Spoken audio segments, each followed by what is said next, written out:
So rewind back 30 years probably, and there's me with my Guns N' Roses t-shirt on, long hair, and I just got a little guitar out of Argos, like a about 40, 50 quid, wee black electric one with the amp and everything on it. And the goal was obviously to play things like November Rain, Sweet Child of Mine, and all these sort of tunes, and be absolutely shredding within a few weeks. And back then, if you wanted to learn something like a guitar, you didn't have YouTube or Google, and you really had to go to likes of a music shop and drop like your month's paperboy wages on a book of sheet music.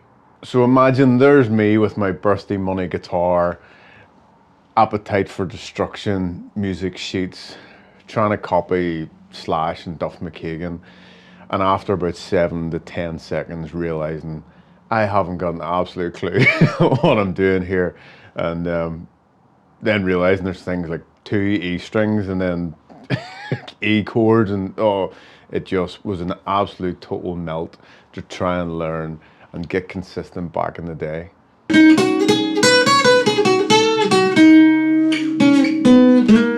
And I did this for, I say, guts of 30 years. I would have had a guitar, would have picked it up, sort of played 2 or 3, maybe 4 chords, set it down, maybe wouldn't have plucked a string for sort of 5 years, came back to it, and I had this on-off relationship with the guitar for years.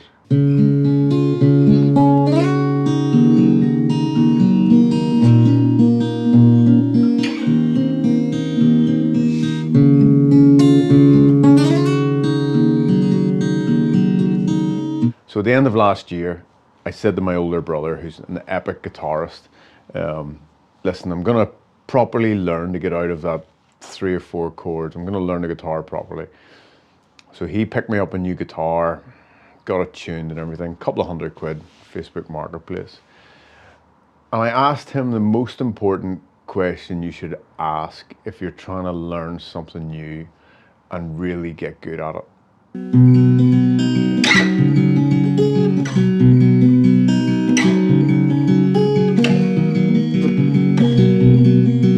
And that is, what's the language?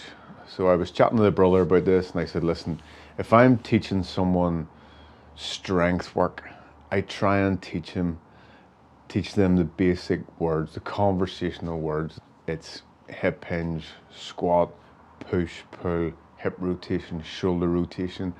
Everything I look at has a basic language. If I'm learning photography and videography, it's like the 180 rule for videography. You have like the rule of thirds in photography, exposure triangles. Jiu Jitsu isn't just flying arm bars or flying triangles, it's frames and creating space and denying space. So with the guitar, my early days, I was trying to overcomplicate it with, say, November Rain, Sweet Child of Mine, and essentially I wasn't learning the basic words. And I think that's what a lot of people do when they're trying to set off and learn something new is, and again, the gym is a great example of this. They're going into the gym and they're trying fancy exercises.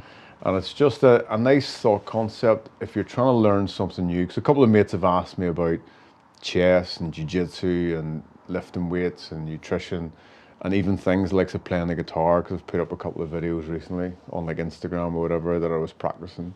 And again, I'm by no means anyway great in the guitar, but I'm getting a little bit better.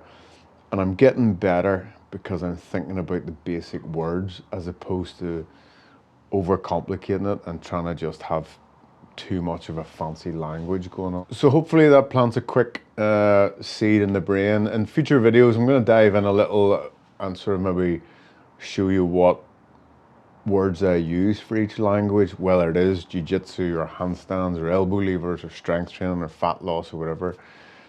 I think we'll deep dive a wee bit more in future videos, but at the minute I just want to plant a little bit of a nugget and a seed and hopefully inspire someone who's maybe thinking about starting the likes of the guitar or whatever. Don't be doing what I did, and yeah, get some help.